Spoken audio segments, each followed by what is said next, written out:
Today on Keep Classical Weird, I talk with none other than Dr. Sophia Tegart.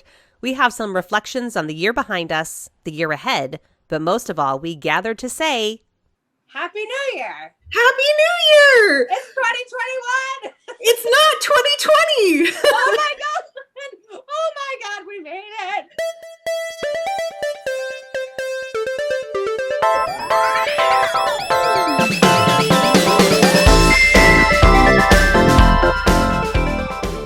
Welcome, friends, to episode 30 of Keep Classical Weird. I am your host, Casey Bozell. It may be the understatement of all time to say that 2020 was a difficult year for everyone. And before diving back into specific stories and interviews for the year to come, I thought it best to talk about classical music as a whole right now. This kind of snapshot in history will certainly be looked back on for a variety of reasons, and I wanted to firmly cement our place in the present. Dr. Sophia Tegart and I had a great conversation about the year that was, the changes, the surprises, and even some bright spots. And we discuss what we think that means for classical music in the year to come. Enjoy! I feel like that gif with the little kid on the carousel that just goes around and the kid's just like dragging on the floor with it. That's how I feel going into 2021, but also with a little bit of hope. Just like a little flicker. I feel like there's a smidge in there too. It must be, I feel like at least for me, the vaccine, I know people now who are getting the vaccine. Yeah. Like people that I personally know have gotten it. So it's actually real in my mind. Yeah, I know. I'm seeing more people on Facebook posting that they got their vaccine. And of course, they're all like essential workers that are posting that. And so it does feel like a big relief, especially to see them getting it because they're the ones on the front line, right? So, Absolutely. I know. It's then musicians are next, I'm sure. Of course. I'm actually hoping teachers might be next. But Me too. I don't know what the protocol is or the hierarchy or whatever, but I feel like teachers in general should be the next ones up. Teachers need it. Absolutely. Yes. Yeah. So 2020 was difficult for everybody. Mm-hmm. Is there anything that you had in 2020 that you can look at as maybe a little bit of a bright spot? I think there are a few things, which is saying something because I am definitely on the pessimistic side of life.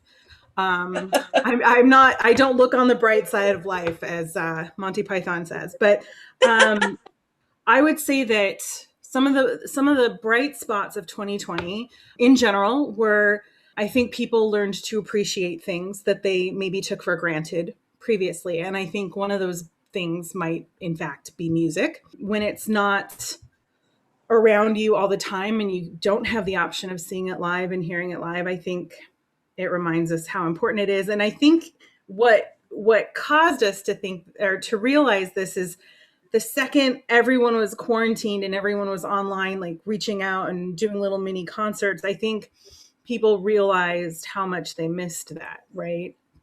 So I think that's something good that came out of this whole chaotic year. And then on that same lines, I think creativity it has been at an all-time high because people have to be creative. I think yet again we kind of take for granted the ease in which certain things can happen in society, because of technology or just, the advancement of society or whatever, and being like sucked back into your house and having a quarantine. I think it caused a lot of people to become more creative. That's for sure. I also think a high bright spot of this is getting to do this podcast. I'm gonna say the same thing. I'm so glad you think so. Yay! It's been something that I look forward to when we have these little get-togethers. Not just because I get to do the thing that I love to do so much, where I then follow with a big. nerd freak out. But I also, get to talk to my friend who I used to see all the time, and then I moved away like a horrible human being. So You just did. You moved moved away. practically out of the country. I know. For being Gosh. honest, you're like a good 7 hours up the road. 6. Oh, 6. Even less. You're like 23 hours drive away. Okay, 6 hours up the road.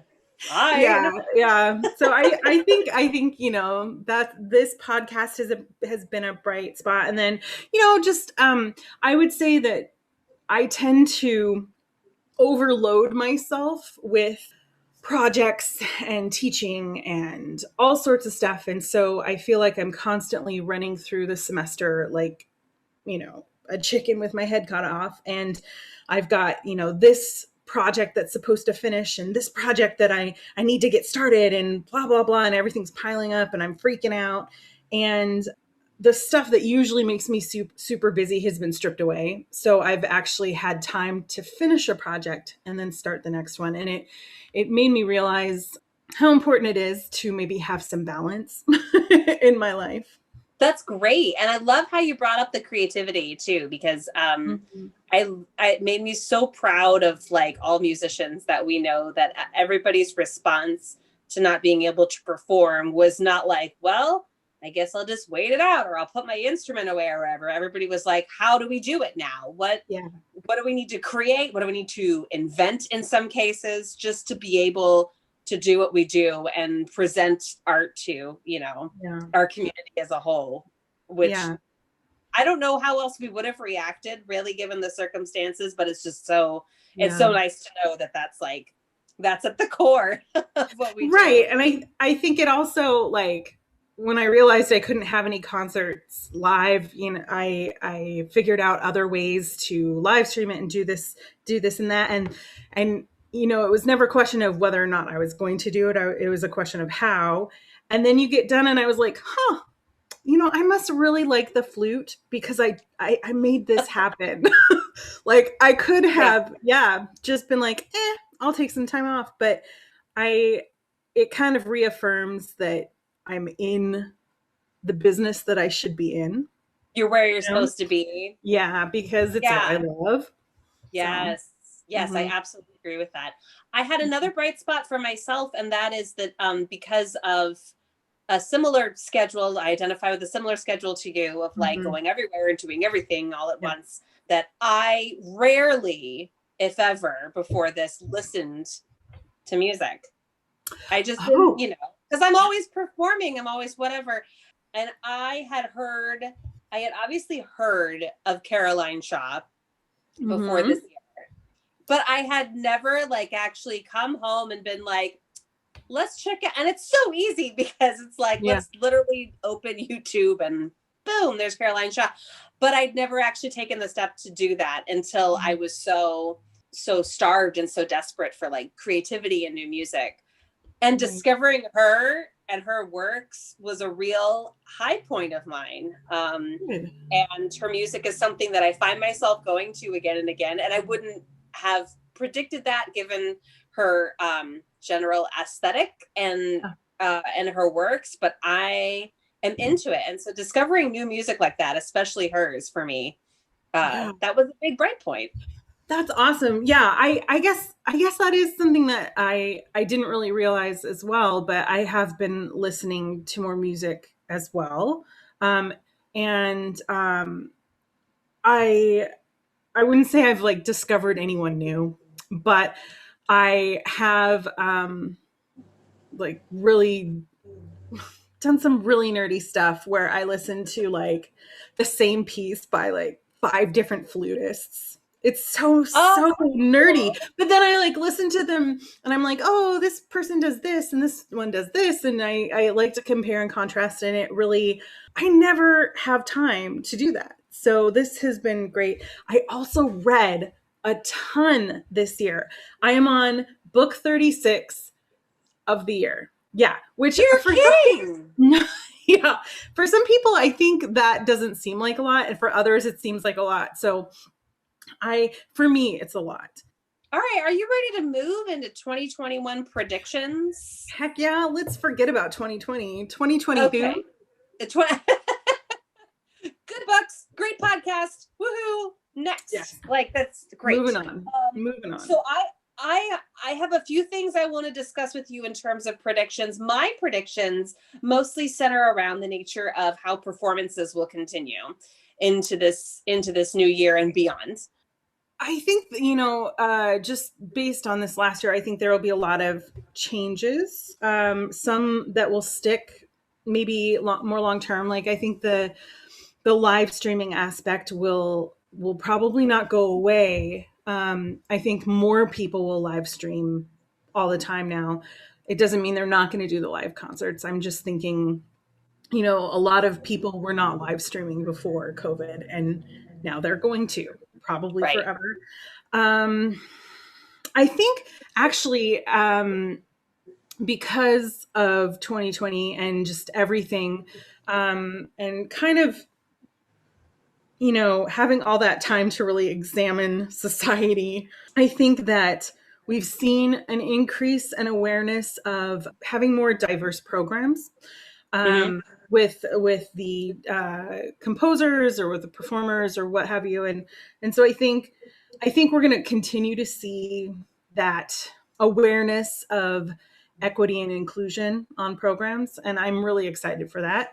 So I think that's something that I think has been building for a while, but I do think that COVID and just 2020 in general, and Black Lives Matter movements, and a lot of other movements that have been going on, and just, self-awareness, I think we're going to see that continue and really start building in the future. So I think that's one of my predictions, like on a larger scale.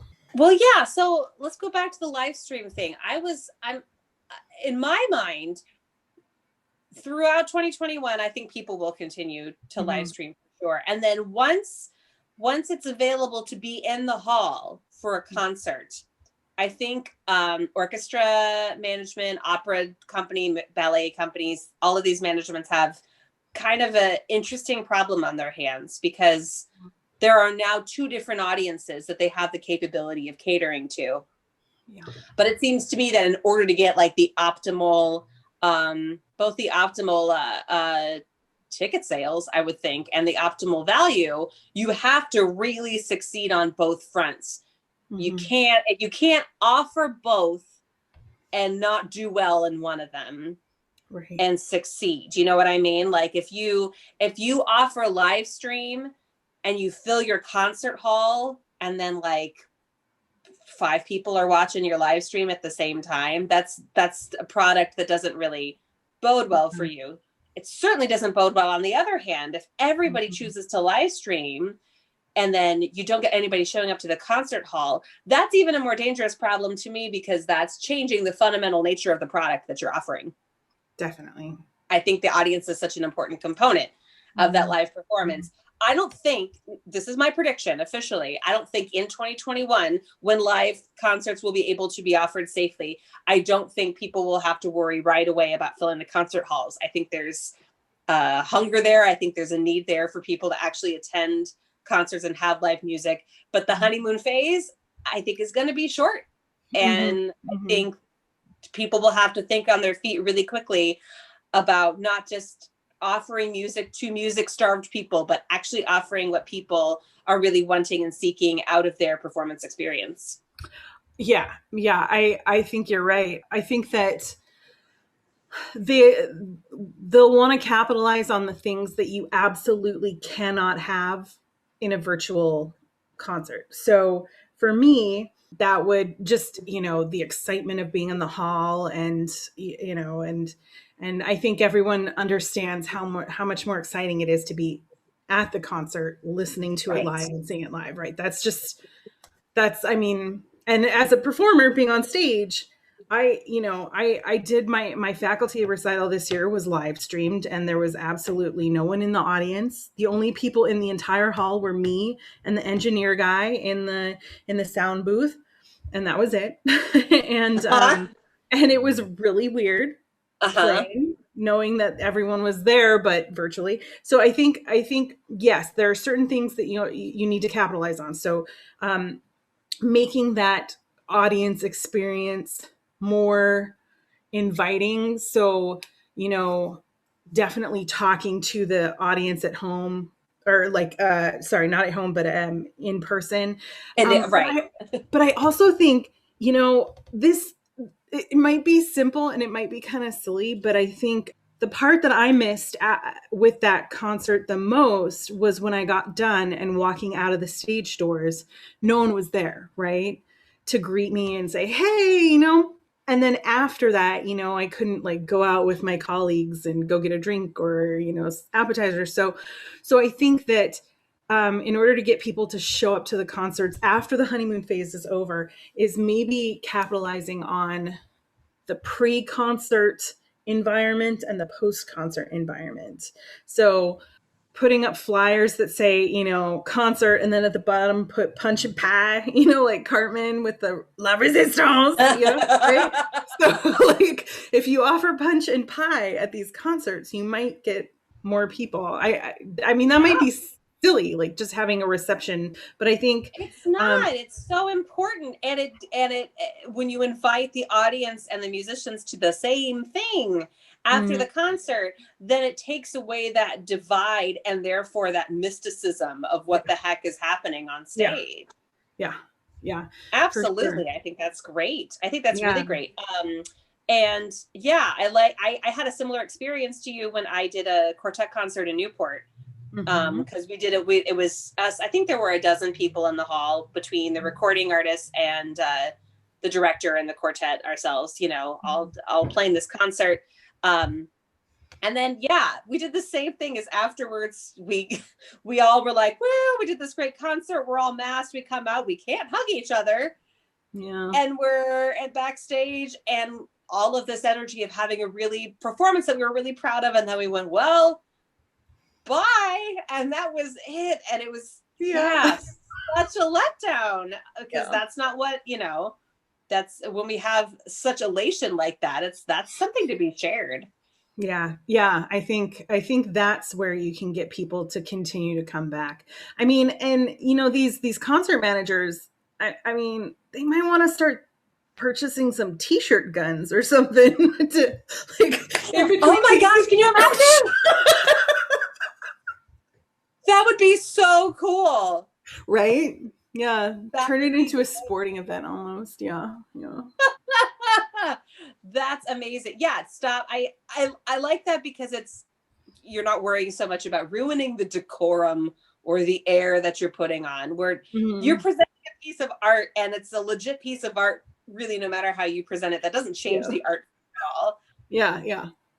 That's for T-shirt guns. Yes. Why not? I mean, why not? I mean, this opens up so many opportunities, and or you could just, throw like pins, like cute little buttons out to the audience that have like your organization's name on it or something. And I mean, I think there's ways to. People love swag. People love food, drinking, and swag. So I mean, give them that at the concerts. Yes, if you can wrap all that up in the concerts. Well, there you go. We just saved music in the concert. Good work. Halls. We did that for free. I know. For all managements who are listening. That's right. You are welcome, world.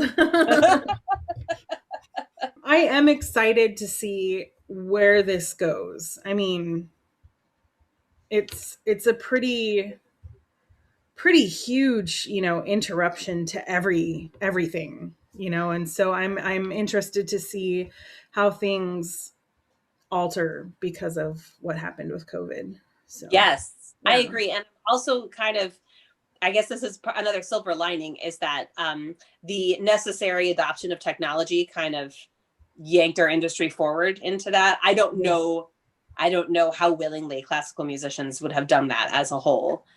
Yeah. Into adopting any of these formats beforehand. So I think, yeah, you're right. And I think also it wasn't just the musicians out in the field working, it was also music education was thrust forward like yes, 50 years, because I swear everyone was still stuck in the 70s, you know, like totally. just everyone seemed to be, you know, afraid of technology and like, oh, I don't want to bother, but they had to with this. And so I think that it's going to affect in a positive way the education of current music students, because it's going to make them more prepared for a technological society. Whereas beforehand, like I remember when I was an undergrad, I left school only knowing how to input stuff into Finale for composing stuff, and it was Yep. like this super old version of Finale that looked like it was, you know, made during Donkey Kong years or something. I mean, it was so ancient and like, and so now, Donkey Kong years, that's your category. Yeah, the epoch of Donkey Kong. I'm sorry, I love that that's what you chose as your qualifier. Please Yeah. continue. That was the only thing I could think of, you know, just like this very, anyway, whatever. Okay. Yep. So and like I taught myself various things, you know, along the way, but this year in particular, I'm so much more knowledgeable about the technology out there and all the softwares and how you do this and how you do that. And I think that is going to change the landscape of music education just in general. Yes. And I'm really happy about that, because I think music schools often are really set in their ways and they don't like to look ahead. And I think not that they're looking ahead now, but they at least caught up to 2020. This is kind of a corny question, but I wanted to include it anyway. Do you have any, what are your resolutions for the upcoming year? Okay, so I'm not one for making big resolutions. I don't like setting myself up for failure really I early identify in with the that. year. Yep. Mm-hmm. However, I've always considered myself to be a very patient person. I feel like 2020 has really pushed my limits with the amount of patience that I have with people, with myself, with life, with everything. And so my 2021 goal is to continue to develop more patience, mostly because there is that light at the end of the tunnel that's starting to show. And I'm finding myself just wanting to like burst forward towards it. And I need to remember that there are still like hurdles in the way. That's a really good resolution. Yeah. And even that seems like one that even if you attempt it, you're going to have positive results. Yes, I prefer those resolutions. Where you get like partial credit for attempt. I think you get I think you get credit for even thinking of it. So good. Yeah. It's already done. Check it off the list. January 1st, more patience. I decided I want to do a couple things this year. One is to just like keep this up because this is a blast to do. I mean, this podcast has just been so much fun. People seem to enjoy it, which is fantastic. I enjoy it. I'm glad I enjoy it too. So keeping up that sort of online presence. And the other thing is I want to figure out, it's been very clear to me that performance is my favorite thing. And it's like, no wonder my emotions are in such a state of disrepair as they are, that I've been cut off from doing my favorite thing after spending so long figuring out what is my favorite thing and then not being able to do it. And so figuring out more ways to do it imperfectly. And I think my own personality wants to is dissatisfied if I'm not in front of a, huge audience playing these big pieces and these big works. And I need to be more confident in my soul that I can actually achieve that imperfectly, meaning, maybe I figure out more ways to play outdoors for people. Maybe I figure out more regular live streams to put out there, even if that means that like I don't have the big audience or draw, that I'm doing it for somebody, and therefore it's feeding some sort of a need, and it's good for my own musical soul. And so yeah, imperfect performances are what I'm going for. That's an awesome, I think that's a great goal and resolution. That reminds me of the fact that last summer, when we were kind of in a lull before the second wave, my graduating senior was able to do her recital the day before our state went back into lockdown. And no concerts indoor or out were allowed, right? So it was like literally the night before this mandate kicked in again. And it was such a good, like, it was an amazing success. This concert, we couldn't have it in the concert hall, but we built a stage on the side of the concert hall in this little cove and set up chairs that were like 6 feet apart, and there were maybe 12 chairs total, but there was a lawn behind it if people wanted to sit and watch. And it made me realize that is the perfect setting for an outdoor summer series.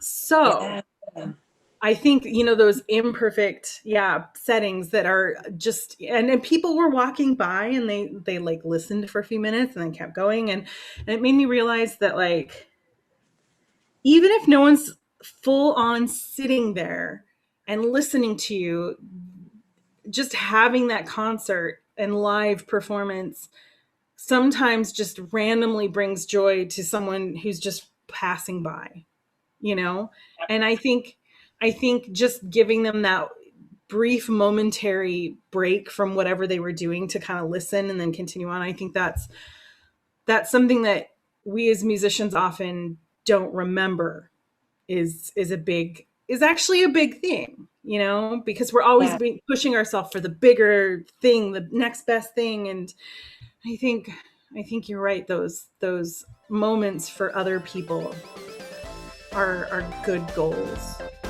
And that's our show for today. My thanks, as always, goes to my dear friend, Dr. Sophia Tegart at Washington State University. Here's to many more episodes together. Our theme music is composed by Thomas Barber. Check out his stuff at thomasbarber.com. Web development support is provided by Tina at citybeautifuldesign.com. Keep Classical Weird is created and edited by me, Casey Bozell. Find us on Facebook and Instagram. For more music education in a bite-sized form, subscribe to our Patreon at patreon.com/keepclassicalweird and get instant access to my video podcast, Casey Does Classical. Thanks so much for listening, everyone. Stay safe, stay weird, and here's to 2021!